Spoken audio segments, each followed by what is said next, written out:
जय हिंद, राम राम दोस्तों। टारगेट में आपका स्वागत है। ये लाभ हानि का चौथा वीडियो है और चौथे वीडियो में कुछ महत्वपूर्ण क्वेश्चन की बात करेंगे। सबसे पहले स्टार्ट करते हैं। पहला क्वेश्चन ध्यान से देखिएगा। लिखा है, एक व्यक्ति एक मेज तथा एक कुर्सी 500 रुपये में खरीदता है। वह उस मेज को 10% हानि पर तथा कुर्सी को 10% लाभ पर बेच देता है। इस प्रकार उसे कुल लाभ 10 रुपये का होता है। ठीक है, तो उस कुर्सी का क्रय मूल्य क्या होगा? तो सबसे पहले यह बात समझना होगा कि एक व्यक्ति एक मेज है और एक कुर्सी 500 रुपये में खरीदता है। तो अगर हम बात करते हैं मेज की, ठीक, अगर हम बात किसकी करते हैं? मेज की। तो मेज है और एक क्या है? एक कुर्सी है। ध्यान दीजिएगा, एक मेज और एक कुर्सी, कुल टोटल 500 रुपये इन्वेस्ट करता है। ठीक, लिखा है मेज को 10% हानि पर, तो मेज पर 10% की हानि हो गई, माइनस लिख देंगे। और कुर्सी को 10% लाभ पर, तो कुर्सी को 10% लाभ पर प्लस कर देंगे। क्या करता है? वो बेचता है। चलिए, अच्छी बात है। उसे पूरे सौदे में टोटल जो लाभ होता है वो 10 का होता है। तो कुल लाभ परसेंटेज कितने का होगा? तो 10 गुणे 100 अपॉन में यानी बटे में क्रय मूल्य कितना है? 500। तो ध्यान से देखिए, 5 दुना 10, तो टोटल लाभ जो हुआ उसको कितने परसेंट का हुआ? 2% का। अब इसे हम एलिगेशन मेथड से लगाएंगे और यहाँ से कुर्सी चाहे मेज जिसका भी निकालना चाहेंगे आराम से निकाल सकते हैं। तो 10 में से अगर हम 2 घटाते हैं 8% आएगा। रेशियो करते हैं, परसेंट यहाँ से हटा सकते हैं, कोई दिक्कत वाली बात नहीं है। 8 आ गया और रेशियो लगा देते हैं। 2 में से, यानी देखिए घटाने का तरीका होता है, 10 में से अगर हम 2 घटाएंगे 8 आएगा और 2 में से -10 घटाएंगे तो यहाँ पर कितना हो जाएगा? 12 हो जाएगा। ये कंसेप्ट आप जानते होंगे। 4 दुना 8 और 4 तिहाई 12। रेशियो कितने का बना? 2 और 3 का बना। ठीक, 2 और 3 देखा जाए तो मिला देंगे तो कितने यूनिट होता है मेरे भाई? तो आप कहेंगे 5 यूनिट होता है। 5 यूनिट का जो मान है वो टोटल कितने रुपए है? 500 रुपये है। तो 1 यूनिट का मान जो है वो कितना हो जाएगा? 100। तो हमसे किसका रेट पूछा है? कुर्सी का। तो कुर्सी का जो है मान वो कितना है? 3। तो 3 यूनिट का मान हो जाएगा 300 रुपये। ठीक है, अगर मेज का पूछता तो 200 रुपये। तो यहाँ पर कुर्सी का रेट पूछा है तो आंसर हो गया 300। अगला क्वेश्चन देखते हैं। अगला क्वेश्चन क्या कह रहा है? ध्यान दीजिएगा, देखिए सेम इसी तरीके का कुछ सवाल है। लिखा है, एक दुकानदार 750 रुपये में 2 कुर्सी खरीदता है। एक पहली कुर्सी को 22% लाभ पर, चलिए ठीक है, पहली कुर्सी को 22% लाभ पर, अगर लाभ पर है तो प्लस कर देंगे। दूसरी कुर्सी को 8% हानि पर, तो दूसरी कुर्सी को 8% की हानि पर बेचता है। इस प्रकार पूरे सौदे में ना तो उसे कोई लाभ होता है ना तो कोई हानि, तो लाभ और हानि दोनों में जीरो आ गया। ठीक है, अब क्या करेंगे? 22 में से 0 घटाएंगे, कितना आ जाएगा? 22, और 0 में से 8 घटाएंगे, कितना हो जाएगा? 8। इसे हम कट कर सकते हैं और थोड़ा सा कैलकुलेशन आसान कर सकते हैं। 2 चौक को 8, 2 से काटा 11, 4:11। अब 11 और 4 कितना होता है? तो आप कहेंगे सर 15 यूनिट हुआ। हमने कहा बहुत अच्छी बात है। 15 यूनिट बराबर टोटल कितने रुपये इन्वेस्ट किया है? 750 रुपये। तो 1 यूनिट का मान होगा 15। 15 का पहाड़ा पढ़ेंगे तो 15 पचे 75। 1 यूनिट का मान कितना हो गया? 50। हमसे पूछा है दूसरी कुर्सी का मूल्य, और दूसरी कुर्सी का मूल्य कितने यूनिट है? 11। 11 गुणे 50, 11 पचे 55, यानी कि 550। 550 ऑप्शन में कहीं गलती हुई है, यहाँ पर कहीं 550। ठीक है, ये इसका सही आंसर है। 11 पचे 55, 550। नेक्स्ट अगला क्वेश्चन देखते हैं। अगला क्वेश्चन क्या कह रहा है? ध्यान दीजिएगा। एक बेईमान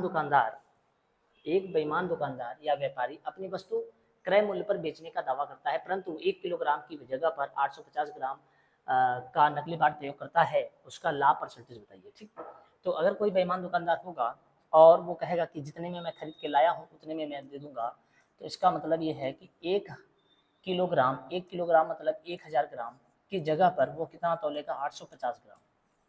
तो आप सीधे सीधे देखिए उस व्यक्ति को, यानी जो व्यापारी है उसको कितने का फायदा हुआ? तो आप कहेंगे 150 ग्राम का फायदा हुआ। 150 गुणे 100। अब आप 1000 से इसे भाग नहीं करेंगे, क्योंकि 1000 से अगर भाग करेंगे तो ये जो है गलत हो जाएगा। इसके पीछे कारण ये है क्योंकि वो जो व्यापारी है वो 1 किलोग्राम की जगह पर 850 ग्राम तौल रहा है। तो दे तो 850 ग्राम रहा है, लेकिन आपको दिखाई दे रहा है 1 किलोग्राम। ठीक है, जो ऐसा नहीं है। 0 से 0 क्या हुआ? कैंसिल आउट हो गया। 5 से काटेंगे से 5 थे 15, 5 से काटेंगे 17 पचे 85। ठीक, ये हो जाएगा टोटल 300। और बटे में कितना हो जाएगा 17।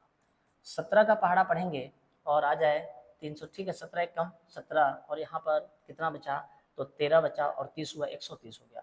अब 17 का पहाड़ा हम कितनी बार लगभग पढ़ सकते हैं, तो अगर हम 7 बार पढ़ते हैं तो कितना हो जाएगा, 7 7 49, 4 7 1 7 4 11, 119 हो जाएगा, यानी 17 सही, ध्यान दीजिएगा 11/17, 11/17 अगर हम करते हैं 1 मिनट, तो ये 119 हुआ था और हमारे पास जो बचा हुआ था वो कितना था, तो 130 था। अगर हम 130 में से अगर हम 119 माइनस यहाँ करते हैं तो 10 में से 9 गया, कितना हो जाएगा 1, और यहाँ पर 1 11 हो जाएगा। तो 17 सही 11/17 इसका जो है सही आंसर निकल के आएगा। ठीक, इतने परसेंट का उसे क्या हो जाएगा, 17 से 11/17, एक तो ये है 17 से 11/17, ये भी दोनों ऑप्शन एक जैसे ही है, तो ये किसी को मान लीजिए, यानी 17 सही 11/17% का लाभ हो जाएगा। ठीक, आगे बढ़ते हैं, अगला पॉइंट देखते हैं क्या लिखा है। देखिएगा, लिखा है एक दुकानदार अपनी चीज़ों को लागत मूल्य पर बेचने का ही दावा करता है, लेकिन तौलते समय क्या करता है, वो 800 ग्राम का इस्तेमाल करता है उसको लाकर। ठीक है, यानी 1 किलोग्राम की जगह पर वो 800 ग्राम तौलता है, तो फ़ायदा कितने ग्राम का हुआ, 200 का। 200 गुणे 100, फ़ायदा यहाँ पर 1000 से ना कहकर हम कितना कहेंगे, अब 800 से कहेंगे। ठीक है, 2 जीरो से 2 जीरो कट गया, 8 से इसको काट दीजिए, 8 दूना 16, 4 बचा, 8 पंचे 40, कितने परसेंट का फ़ायदा हुआ, कहेंगे 25%। ए नंबर आंसर से। आगे बढ़ते हैं, अगला क्या है, अगला क्वेश्चन देखिए। अगला क्वेश्चन है, लिखा है एक आदमी ने 11 वस्तु 10 रुपये के हिसाब से खरीदा और 10 वस्तु 11 रुपये के हिसाब से बेच दिया। कोई बात नहीं है, तो सबसे पहले आप लिखेंगे इधर क्रय और इधर लिखेंगे विक्रय। ध्यान से समझिएगा, सबसे पहले आपको क्या करना होगा, इस जगह पर लिखना होगा वस्तु और इस जगह पर लिखना होगा मूल्य। कंसेप्ट तो और भी हैं, डायरेक्ट हम आंसर बोल सकते हैं कि मल्टीप्लाई बीच का कर दीजिए आंसर आ जाएगा, लेकिन नहीं। कितने वस्तु खरीदे, 11 रुपया, आपने कितना पे किया, 10। बेचते समय आपने कितने वस्तु बेचा, 10, और रुपया कितना है, 11। दिमाग में ये लाइए कि आपने खरीदा कितने वस्तु है, 11, आपने बेचा कितना है, 10, तो ये गलत है। अगर आपने 11 वस्तु खरीदा है तो 11 बेचे, तो इसके लिए आप क्या करेंगे, तो इसके लिए आप ऊपर कितने से मल्टीप्लाई करेंगे, 10 से, और नीचे करेंगे 11 से। यही काम इधर भी करेंगे, 10 से और यहाँ भी 11 से। ऐसी दशा में 10 का 10 से मल्टीप्लाई करेंगे तो कितने रुपये होगा, 100, और 11 का 11 से मल्टीप्लाई करेंगे 121।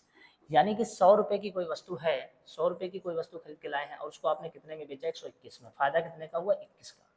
21 गुणे 100 बटे 100, 100 से 100 क्या हुआ, कैंसिल आउट हो गया और आंसर आया 21%। हम डायरेक्ट ऐसे भी कर सकते थे, 11 वस्तु 10 रुपये की और 10 वस्तु 11 रुपये की, ऐसे कर सकते हैं। 10 दहा में कितना हो जाएगा, 100, 11 11 में 121, तो फायदा कितने का, 21 का। 21 गुणे 100 बटे क्रय मूल्य से कट करके आंसर हो गया। लेकिन इस लॉजिक में और इसमें अंतर है, आप इस तरीके से करेंगे तो गलतियां नहीं होंगी। आगे बढ़ते हैं, अगला क्वेश्चन। अगला क्वेश्चन देखिए, अब क्या करना है, सीधे लिखना है। सबसे पहले लिख दीजिए वस्तु और यहाँ पर लिख दीजिए मूल्य। और वस्तु में सबसे पहले देखिए लिखा है 6 पेंसिल, कितने रुपए में खरीदा है, 5 रुपये में, और 5 पेंसिल कितने रुपए में बेचा, 6 रुपये में। तो समझने वाली बात यह है कि 6 और 5, 6 खरीद कर, यानी आपने सबसे पहले क्रय किया है, फिर क्या किया, विक्रय किया है।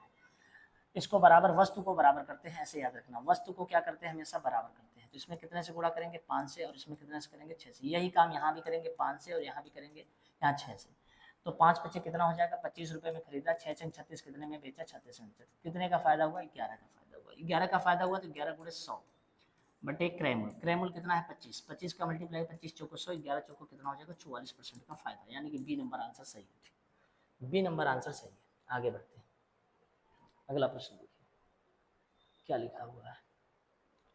ठीक है, लिखा है एक आदमी कुछ संतरे, एक संतरा 2 रुपये के हिसाब से, समान संतरे 2 संतरे 1 रुपये की दर से खरीदा, सभी संतरे 4 संतरे यानी 3 रुपये की दर से बेचा। देखिए अब यहाँ पर कुछ हो गया, 3 पॉइंट हो गए, इसलिए आपका वो वाला लॉजिक जो आप क्रॉस मल्टीप्लाई करते हैं वो फेल हो जाएगा। तो सबसे पहले यहाँ पर क्या लिखेंगे, क्रय। अब क्या क्रय किया है, तो यहाँ पर वस्तु होता है और यहाँ पर क्या होता है, रुपये होता है। कितने संतरे खरीदे हो, 1 संतरे, रुपए कितने दिए, 2। दूसरे वाले से 2 संतरे खरीदे हो और कितना रुपए दिए, 1, ये भी क्रय है। और फिर लास्ट में आप इसका क्या कर रहे हो, विक्रय कर रहे हो। विक्रय कितना कर रहे हो, आराम से देखिए 4 संतरे बेच रहे हो, कितने में बेच रहे हो, 3 में, काम खत्म। अब आप यहाँ दिमाग लगाइए कि खरीदा 1 संतरा, 2 संतरा, 3 संतरे बेच दिए, 4 संतरे, ये कैसे हो सकता है। तो सबसे पहले क्या बराबर करते हैं ऐसे सवालों में, वस्तु बराबर करते हैं। क्या बराबर करते हैं, वस्तु बराबर करते हैं, वस्तु बराबर करते हैं। ओके, तो 2 और 1 और 4 कैल्शियम 4 होगा। 4 करने के लिए यहाँ पर मल्टीप्लाई किससे करना पड़ेगा, 4 से। आप कहेंगे ठीक है 4 से हम कर सकते हैं। तो सबसे पहले यहाँ पर 4 से मल्टीप्लाई करना पड़ेगा, यहाँ पर 2 से और यहाँ पर 1 से, तभी तो 1 बराबर हो पाएगा। यहाँ पर भी 4 से करना पड़ेगा, यहाँ पर 2 से करना पड़ेगा, यहाँ पर 1 से। अब ध्यान से देखिएगा, तो यहाँ पर आपने इन्वेस्ट किया 4 दूना 8 रुपया और यहाँ पर 2 एकम 2, टोटल इन्वेस्टमेंट हो गया आपका 10 रुपया। और यहाँ पर इन्वेस्टमेंट किया है आपने 3 रुपया। मतलब कहने का मतलब है कि वहाँ 10 रुपये, यहाँ 3 रुपये, तो गड़बड़ हो जाएगा। यहाँ पर आपने कितने वस्तु खरीदा है, 4 वस्तु, और यहाँ पर भी 4 वस्तु। 4 और 4 कितने हो गए, 8। और यहाँ पर 4 वस्तु की कीमत कितना दे रखा है, 3। तो अगर हम वस्तु बराबर कर रहे हैं तो भाई 8 वस्तु अगर हमने खरीदा है तो 8 बेचे, तो इसमें 2 से मल्टीप्लाई करना पड़ेगा, तो इधर भी 2 से मल्टीप्लाई करना पड़ेगा। तो यहाँ पर कितने रुपए का हो जाएगा, 6 रुपये का। तो आपने खरीदा कितने में, 10 में, और आपने सप्लाई कितने में, बेचा कितने में, 6 में। तो कितने का घाटा हुआ, 4 का। 4 गुणे 100 बटे क्रय मूल्य, क्रय मूल्य कितना है 10। तो 0 से 0 क्या हुआ, कैंसिल आउट हो गया। तो -40%, -40% का मतलब हो गया कि 40% का घाटा हुआ। अब यहाँ पर थोड़ी सी बात समझ लीजिए, आप खरीदे हैं 4 एकम 4 वस्तु, 2 दूना 4, 4 कितने होते हैं, 8 वस्तु। आपने अगर यहाँ 8 वस्तु खरीदे हैं तो बेचते समय 4 वस्तु तो बेचेंगे नहीं। और 4 वस्तु की कीमत कितने रुपए है, 3 रुपए है। तो 8 वस्तु की कीमत कितने रुपए होगी, 6 रुपए होगी। और 10 में खरीद के 6 में बेचेंगे तो 40% का क्या लग जाएगा, घाटा। अगला सवाल देखिए, अगला सवाल क्या कह रहा है, ध्यान से देखिएगा। एक दुकानदार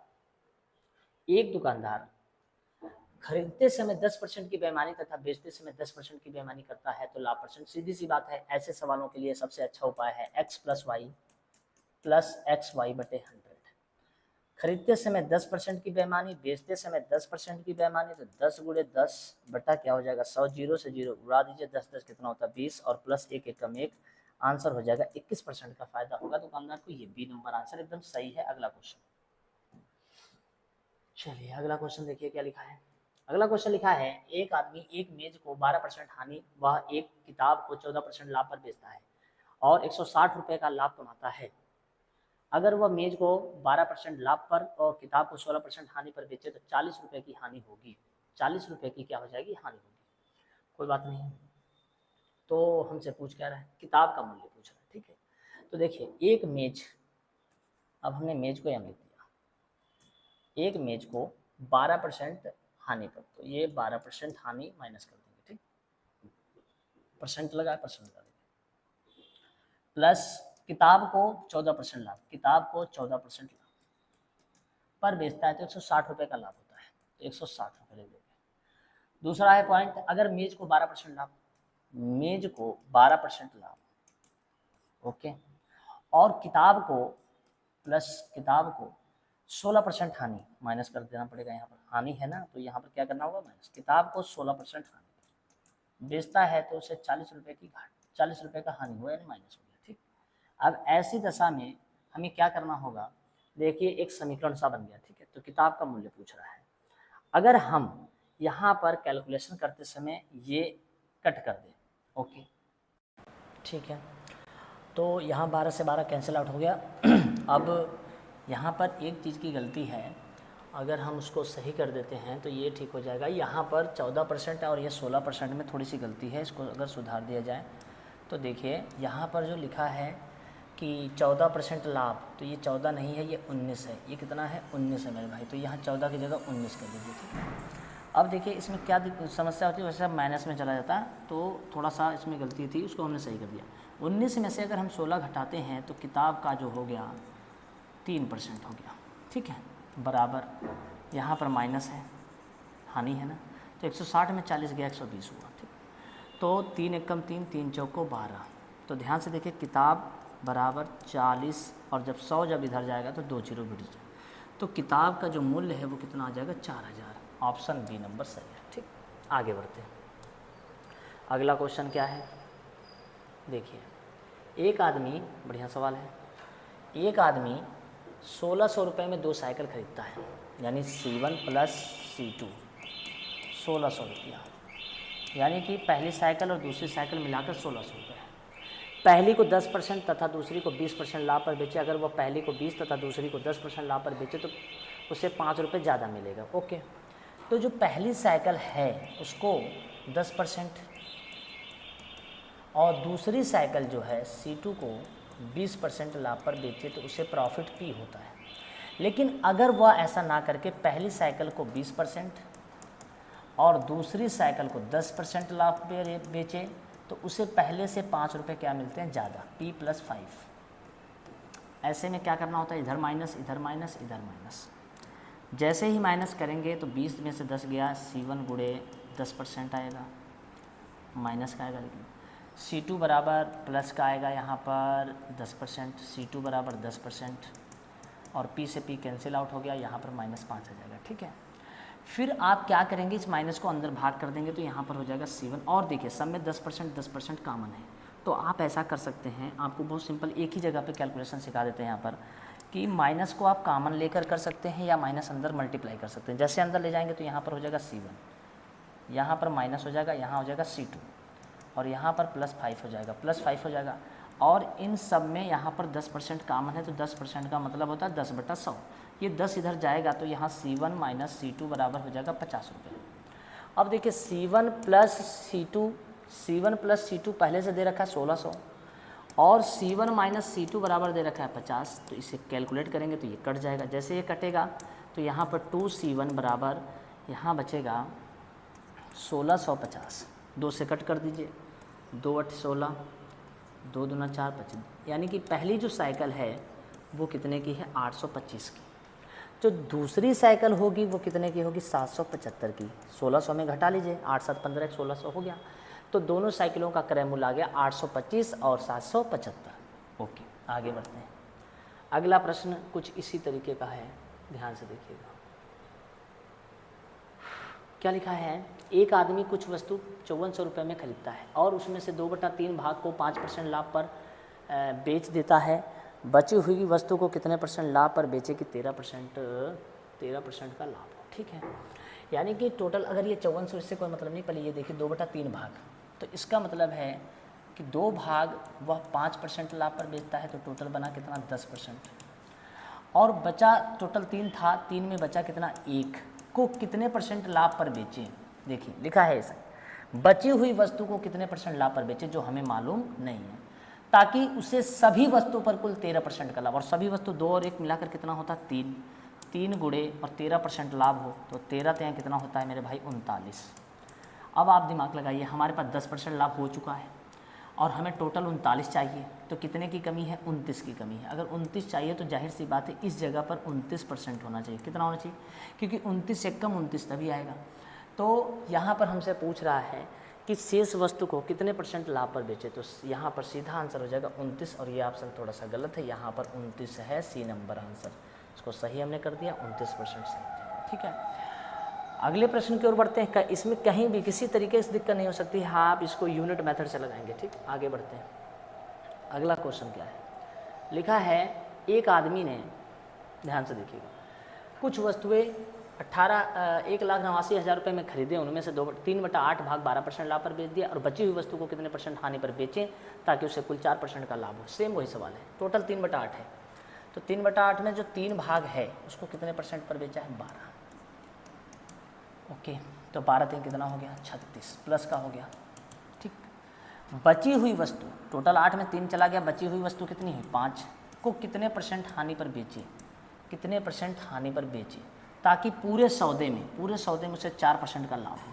तो 5 3 8, 8 गुणे 4, तो 8 चौक को कितना होना चाहिए 32। अब दिमाग में ये लाना है कि पहले से ऑलरेडी लाभ दिया 36, यहाँ क्या माइनस कर दें कि यहाँ पर 32 आ जाए। तो आप दिमाग लगाएंगे कि 36 में से क्या माइनस कर दें कि 32 आ जाए। तो थोड़ा सा सोचिए कि अगर हम यहाँ से 4 माइनस कर दें, कितना माइनस कर दें 4, तो 32 हो जाएगा। यानी 4 यहाँ से माइनस करते ही 4% जैसे माइनस करेंगे 32 हो जाएगा। लेकिन यहाँ पर कितने से गुणा करें कि यहाँ 4 आ जाए, तो आपके पास ऑलरेडी 5 है, अगर आप इसमें 4/5 से मल्टीप्लाई करेंगे तो 5 से 5 क्या हो जाएगा, कैंसिल आउट हो जाएगा और 4 1 कम 4 आ जाएगा। तो आप यहाँ पर कितने % हानि पर बेचे ऐसा पूछ रहा था, तो आप कहेंगे 4/5 4/5% हानि पर बेचें, और यही आंसर क्या हो जाएगा इसका, सही होगा। इसमें ऑप्शन नहीं दिया था, हमने आपको बता दिया। ठीक, आगे बढ़ते हैं। अगला क्वेश्चन क्या है, ध्यान से देखिए। लिखा है 630 रुपये में 12.5% के लाभ पर बेची गई किसी वस्तु का क्रय मूल्य। ठीक है, लाभ कितने का हो रहा है, तो आप कहेंगे लाभ हो रहा है 12.5% का। 12.5% का फ्रैक्शन कितना होता है, 12.5% का फ्रैक्शन कितना होता है, 12 दूना 24 एक 25, 25/200, 25/200 का मतलब होता है 25 एकम 25 अट्ठे 200। यानी यहाँ पर पीछे लाभ लिखा है तो ये प्लस हो जाएगा, ये लाभ हो गया। लाभ होता किस पे है, आप कहेंगे सर क्रय मूल्य पर। ओके, 8 क्रय है, लाभ 1 है, तो विक्रय हो गया 9, विक्रय हो गया 9। और यहाँ पर ध्यान से देखिए 663 रुपये विक्रय दिया है, यानी कि 9 यूनिट बराबर 630, 9 एकम 9, 9 सत्ते 63, यानी 1 यूनिट का मान 70 है, तो 8 यूनिट का मान क्या होगा, 8 सत्ते 56, 560 रुपये। तो इसका जो क्रय मूल्य निकल के आएगा वो 560 रुपये हो जाएगा। अगला क्वेश्चन ध्यान से देखिएगा, लिखा है 1470 रुपये में 16 सही 2/3% के लाभ पर बेचेगी। ओके, तो 16 सही 2/3% का मतलब होता है 16 3 48 और 2 50, 50/300, इसका मतलब 5 एकम 5 36, यानी 1 का क्या हो गया लाभ, और लाभ किस पर होता है, क्रय पर, और 6 में 1 कितना होता है 7, विक्रय कितना निकल के आएगा 7। अब 7 यूनिट बराबर कितना लिखा है 1470, तो 7 यूनिट बराबर 1470 है, तो 1 यूनिट का मान 7 दूना 14, 7 एकम 7, 210 होगा। तो क्रय मूल्य पूछ रहा है, क्रय मूल्य कितने यूनिट होगा 6, तो 210 से मल्टीप्लाई करिए, 0 6 6 दूना 1260 रुपये, 1260 इसका कहीं आंसर ए नंबर सही हो जाएगा। ठीक, आगे बढ़ते हैं। अगला क्वेश्चन, लास्ट क्वेश्चन क्या है, तो ध्यान से देखिएगा। लास्ट क्वेश्चन है, एक दुकानदार किसी वस्तु को विक्रय मूल्य पर 8 सही 1/3% लाभ पर बेचता है, वास्तविक लाभ परसेंटेज कोई दिक्कत नहीं है। एक दुकानदार किसी वस्तु को विक्रय मूल्य पर, तो 8 सही 1/3, इसका मतलब होता है 8 3 24 और 1 25/300, 25 से कम 25, और इसे हम कैंसिल आउट करेंगे, 25 से कम 25, 25 दूना 50। ठीक है, 12 बार में कट जाएगा। ओके, अब देखिए यहाँ पर क्या हो रहा है, लाभ, ये क्या है लाभ, लेकिन ये जो लाभ है वो किस पर है, यहाँ पर साफ साफ लिखा है विक्रय पर, तो ये विक्रय है। तो विक्रय अगर 12 है, लाभ 1 का हुआ, तो इसका मतलब क्रय कितना होगा 11। ठीक है, अब हमसे कह रहा है वास्तविक लाभ परसेंटेज। वास्तविक लाभ, वास्तव में लाभ है कितने का, 1 का, 1 × 100। वास्तविक लाभ परसेंटेज जब भी कहे तो आप ये समझ लीजिए कि हमेशा क्रय मूल्य पर निकालते हो, क्रय मूल्य कितना है मेरे भाई 11, तो इससे भाग करिए, 11 9 99 और 100, 9 सही 1/11। ये जो आंसर लिखा है ये ऐसे है। ठीक, तो इसका आंसर हो जाएगा 9 सही 1/11। तो उम्मीद है थोड़ा बहुत आपको समझ में आया होगा। तो इस तरीके से इसका आंसर क्या हो जाएगा, ए। ठीक भाइयों, जय।